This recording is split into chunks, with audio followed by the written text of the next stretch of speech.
Good afternoon. You guys can stay on mute. We still got about a good 7 or so minutes before everybody starts hopping in here. So I'm going to mute myself and put my picture up until maybe about 1:44. Okay, be back shortly.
All right, I see you guys are coming in. Make sure that you remain muted. Like I said, my bandwidth is only about 30 minutes, if that. Give me a second. I'll be back right at about 1:46.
All right, guys, I am back. I'm a firm believer in not wasting nobody's time, but I figure I would give y'all, let me know in the chat.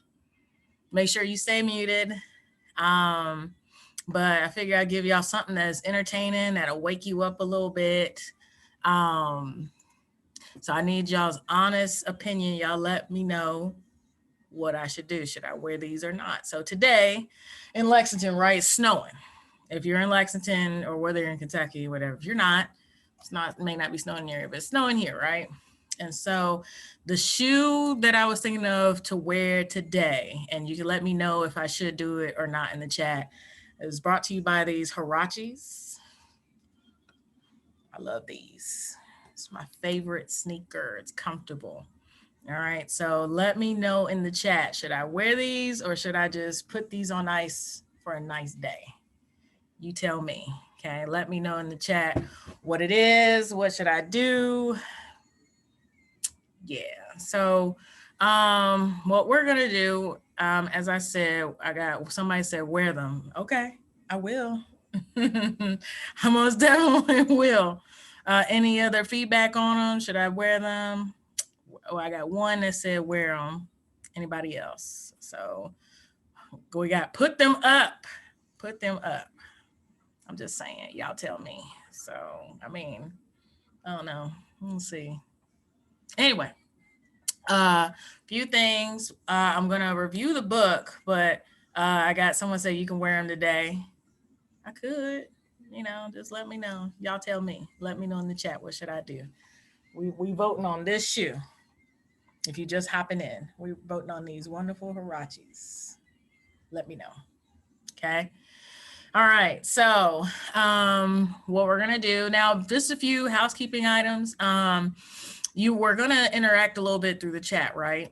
So just one activity, something that we could do. Now, I will say this, motor learning and development is not an easy class to navigate online, okay? It's a lot of physical, but we're gonna make it do what we do. We're gonna make it happen. Like I said, I got about 30 minutes of bandwidth in me. I ain't gonna keep you, that's for sure. Hold on, we got somebody trying to come in. But let me share my screen while that's happening.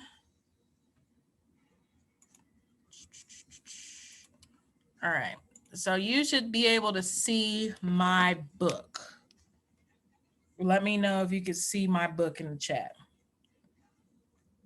while I help this person out get into the classroom. Okay, so let me know in the chat if you can see. It should look like kind of like the book, where you should see table 1.1. Okay, cool. So a few things about just motor learning and control. I'm not going to stick to this too much, but it breaks down what motor behavior is as a whole.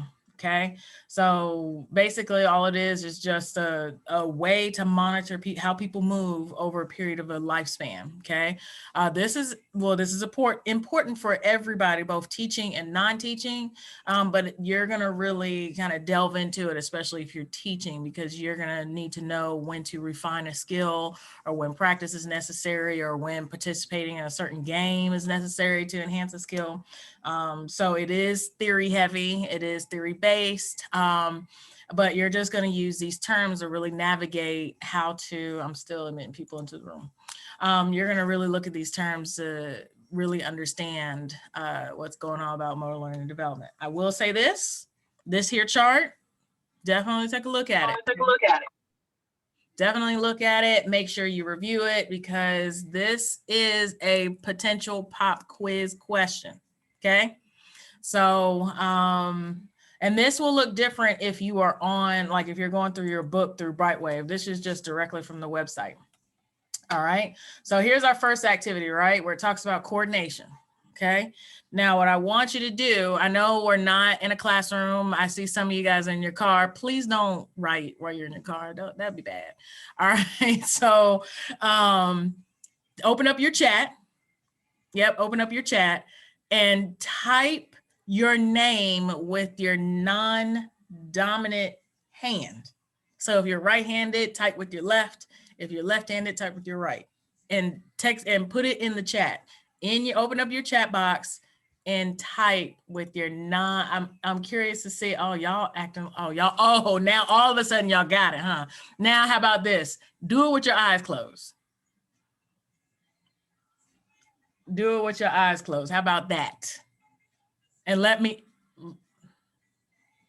oh, y'all acting like, oh, y'all got it. Oh, okay. I'm seeing somebody actually close their eyes. So, Deverio act like he is ambidextrous. You not. You not.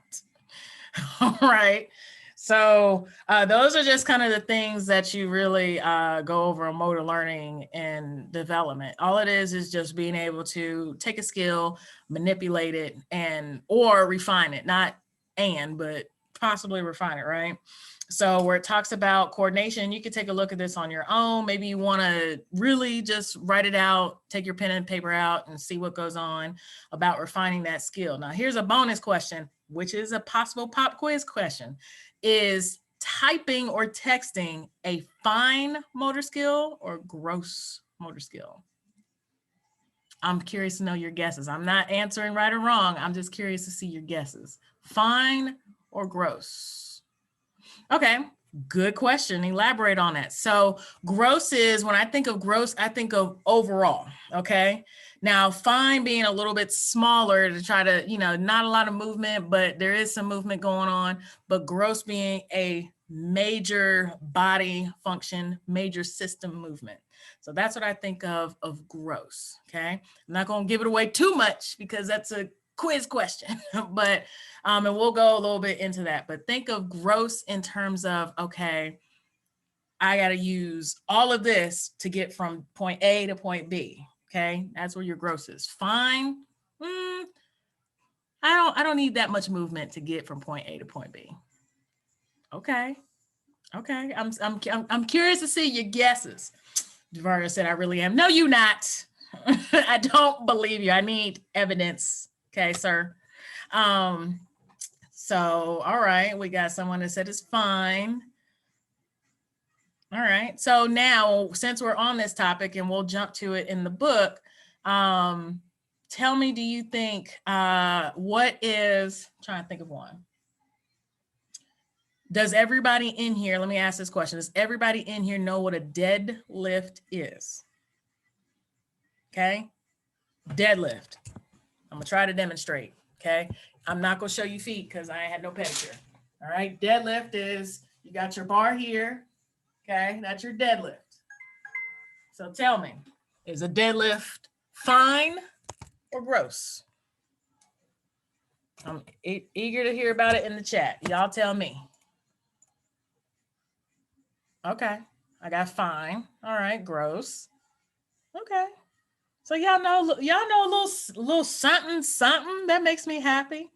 So, in particular in this class, it's always good to familiarize yourself with major muscle groups, okay? Like your chest muscles, or how I've learned this is that I would familiarize myself with a particular movement, like deadlifts, like pull-ups or chin-ups, push-ups, okay? It's just all about familiarizing yourself with that particular movement or that particular exercise to know what muscles are involved, what skills need to be refined or improved. And that's really the best way to how to really navigate in this course. That's what I tell anybody, because like I said, it's a lot of theories involved, a lot of theories involved.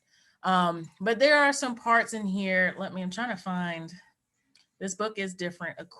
Hold on one second. That's not what I want. All right, so while there we go. We'll talk about performance in a second. So while I'm trying to get to the page that I want, y'all tell me, identify a fine motor skill that's different from what you might assume. So I will give one away. Writing is a fine motor skill. Think of a fine motor skill.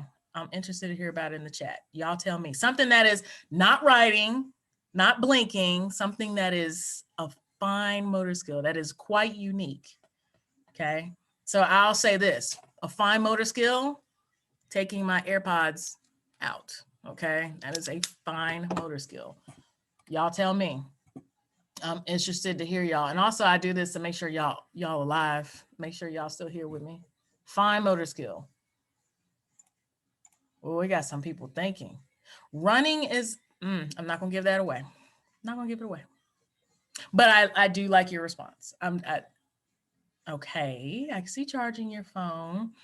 I can see that where you have to take the plug and insert. But what I'm thinking about, think about your patient or your kids as you're getting ready to teach or you're getting ready to go into a allied health field. Eating, okay? So think about, like I said, if you're teaching, think about what is a fine motor skill among your students. And if you're going into athletic training, PT, OT, think about a fine motor skill. And this is especially important for those that are going into OT, okay? What is a learning? Not quite learning, but you do have to learn you really have to relearn or learn, or you have to train that brain into that pathway to be able to learn a skill. So you're close. Rehab. All right. So what I'm going to do, observation, talking is a good one.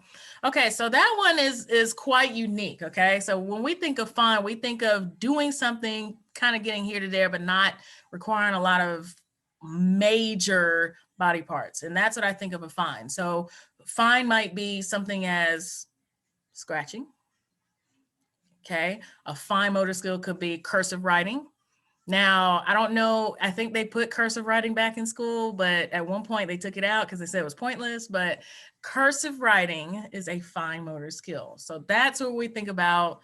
That's what we think about in terms of a fine motor skill, something that requires a little bit of precision. You know, like in order for me to open up my AirPods, I got to open it up, take it out, put it in the ear. So it requires a little bit of fining. Now, when I think of gross, just flat out, a kick, okay? That's gross. That calls for a lot of major body parts, okay? You gotta use your core to stabilize the body. You gotta use your quadriceps, your hamstrings, okay? Depending on what your foot is doing in the process, you know, you have to flex or extend your foot, all right? So anything that requires major systems to go from here to there, that's your gross. And fine is a little bit more refined, like taking my glasses off. That's a little bit of a fine motor skill. So I just want you to take some time to think about, you know, in your profession, what ways, and you could just put it in the chat. You could think among yourselves. Punching and bouncing, yes. You know, punching especially is definitely a gross motor skill, okay? So, and the same thing with bounce, because it calls for multiple body systems. But also, I'm glad you said that. Balancing could also be fine because it may not require as much, okay? Because you're not really traveling. Yes, exercise as a whole is a total, but what type of exercise? Are we punching? Are we kicking? Are we doing a push-up? So those are the things that you want to think of in terms of the difference between gross and fine, all right? So yeah. So those are just things that I just want you to be mindful of, all right? So when you have performance, all right, so all it is just the act of executing a motor skill, okay? Now, one of the things that I wanted to talk about a little bit was perception, all right? So let me ask y'all a thought-provoking question. Let me say I got 15 minutes. Like I ain't gonna keep y'all long. All right, thought-provoking question, all right? Do you think, it could be yes, it could be no, you can elaborate, please elaborate just to keep us all here. Do you think perception is important for performance? All right, perception being, okay, how do I hear? How do I see? What's going on with my balance? You know, am I okay here? And when I turn left and right, that is when you think of perception, all right? Does perception determine performance? Why or why not? Like I said, you'll find that this is a theory, depends on what you're doing. I agree. This is a theory-based class. So I got someone said depends on what you're doing. What does it depend on? So, or let me give you this. Let me see. Trying to think of an interesting one. What's the name of that? Table tennis. I think it's table tennis. Okay, yes, Javera's right. It's important because it's like following the rules. I agree. All right, so bring it in terms of table tennis. I think that's what it's called, table tennis. Okay, where you got the table and you got the net. All right, ping pong. Thank you. Ping pong. I could not. Wow. All right, so ping pong, right? Does perception determine performance in ping pong? Okay. What do you need to think about in terms of improving your performance when it comes to perception? What is it that you need to do to improve your performance in ping pong? Tell me in the chat. I clearly couldn't tell because clearly I clearly forgot the name of table tennis ping pong. So y'all tell me. Length the table and the power. Okay. What about noise? What about, could you play ping pong blindfolded? Could you play ping pong hot? Those are things that really kind of alter. Oh, someone said I can. You can play ping pong hot or you can play ping pong blindfolded. Hot? Oh, I can't. I'm miserable hot. Blindfolded. Let me find out. Y'all got some skills out here that I ain't even know about that I sure can't do. All right. So those are the things that we need to think about in terms of when we think about the terms of perception. All right. And that's the same thing that you're going to deal with your student or your patient. All right. So you need to find ways or always be mindful of ways to, to really help with their perception. Okay. So if you're teaching a patient on how to do a particular activity, you need to always be mindful of their perception of how they see things. Okay. It could also be, perception of how they see things on the internal. Okay. So they might view an activity as something that is harmful and they're like, no, thanks. Same thing with a child. All right. So you guys are possibly going to, teach students who are going to be, and let me just put this out there. Let me keep it 100. Okay. We all going to be traumatized from being in this house a year. Okay. That's as real as it gets. To some degree, we always going to have some sort of resentment from being in the house for a year. So in thinking about in kids or children, when you teach them, okay. It's all about what their perception is. If you're giving them maybe an activity that is house-based, they might be like, oh no, I don't want to do that because I was in the house for a year. That's not for me. You know what I'm saying? So those are things about perception. And that will definitely, it runs parallel to performance. Any thoughts, questions, praises, hallelujahs in here about perception and performance? Anybody? All right, so let me ask y'all this. Okay, if I were to give you if I were to tell you to do a clean, do you think you're capable of doing it? A clean. Do you know what a clean is? Yeah, like hang clean. Yes. If you think, and just be honest. Just be honest. If you are, okay, definitely. Oh, someone said I could do all. Someone said I could do all that. Okay. Okay. Let me find out. All right. So if you look on the textbook where it says capability implies that skilled behavior may occur if conditions are favorable. All right. So tell me, let me know. How do you know, or what is an indicator that lets me know that you're capable of doing a power clean or any type of clean? What are some of the, now I'll be honest with you, I can't do no clean. And the reason why I cannot do no clean form, okay, the reason why I can't do no clean right now, knees, okay, my knees, I ain't got Megan Thee Stallion knees, okay, it ain't there, all right, I'm trying to do physical therapy for them, technique and strength, okay. Do you think it's important to improve power? Honestly, I agree.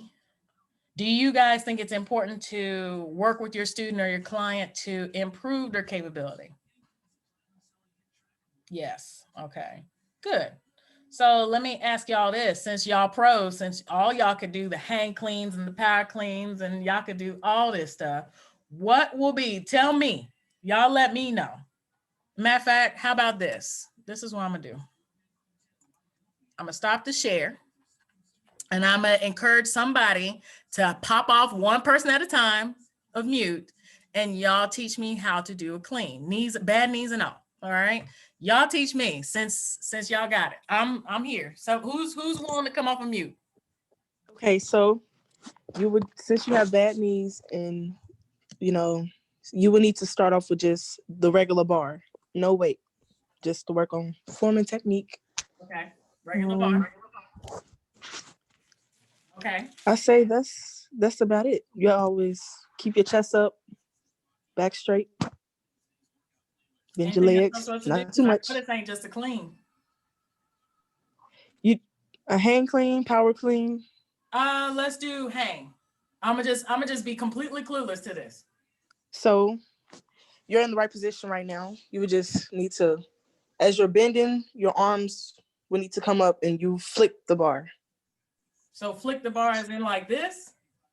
Yes, but with your wrist. Okay.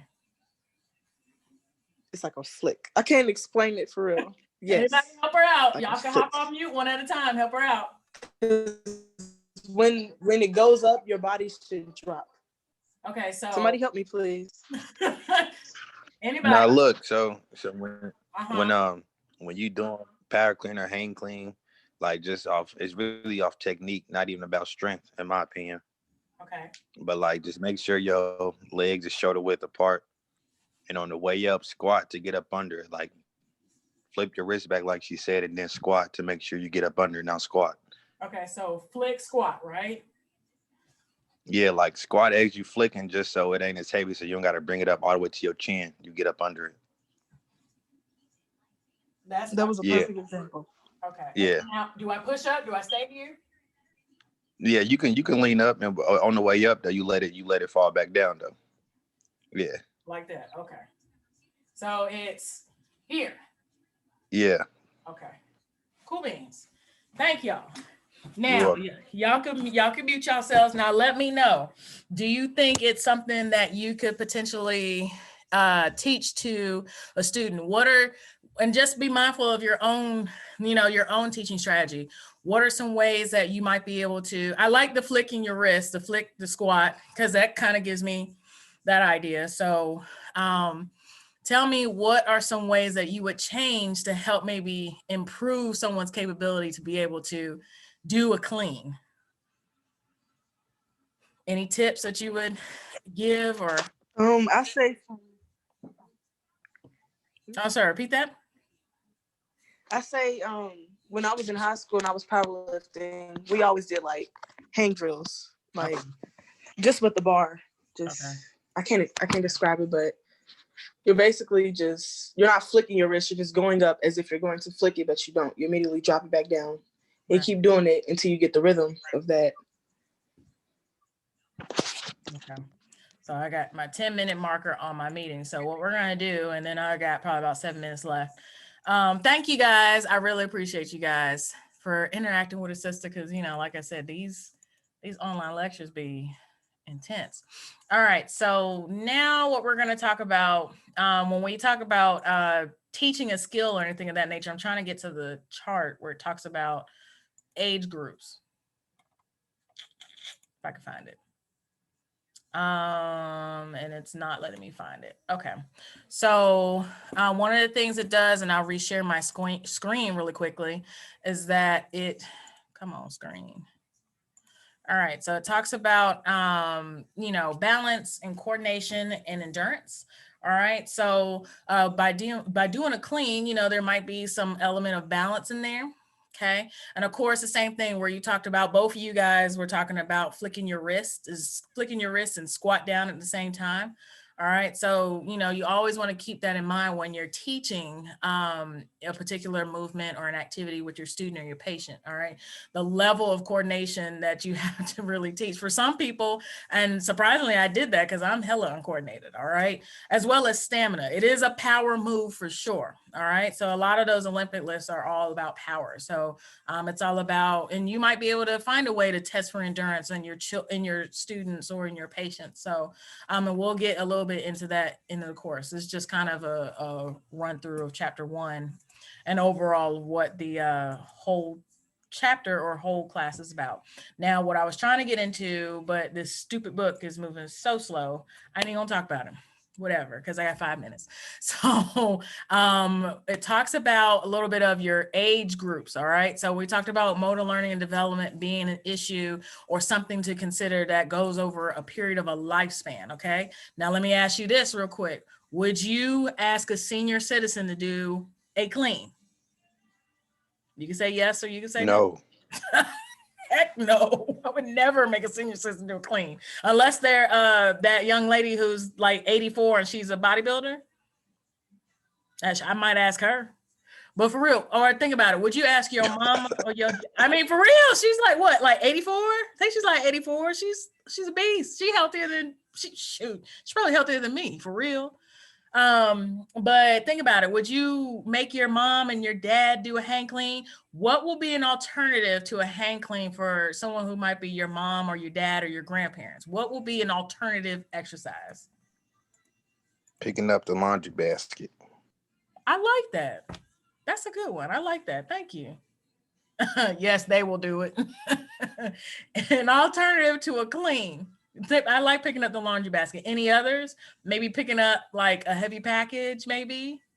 Because you do have to kind of go from a flick of the wrist. Look at the flick of the wrist. Any others? All right, so what I'm gonna do here, I'm gonna end this situation here. Make sure you look at 2 charts, all right, where it talks about the differences. Well, it's table 1.1. Let me just say that because the pages will be off and my pages are off. And then table 1.2, all right, those are some valid quiz questions, possibly. Make sure you're on the Remind app. Make sure you review chapter 1 because chapter 1 is gonna be foundational, okay, for the rest of the course. Do y'all have any questions, comments, concerns, praises, testimonies? How are y'all doing? Y'all good? When will the pop quiz be? I don't know. Make sure you sign up on the Remind app. Could be sooner than you think. I'm trifling, I know. I'm terrible. I'm too terrible. It still wouldn't let me. Okay, so I'll fix you in a second. But make sure you're on the Remind app so you could get the notification for when the next pop quiz is. I'll take care of you. And if y'all don't have no testimonies, praises, comments, concerns, I'll see you guys next week at 1:45, same time, same place. Peace.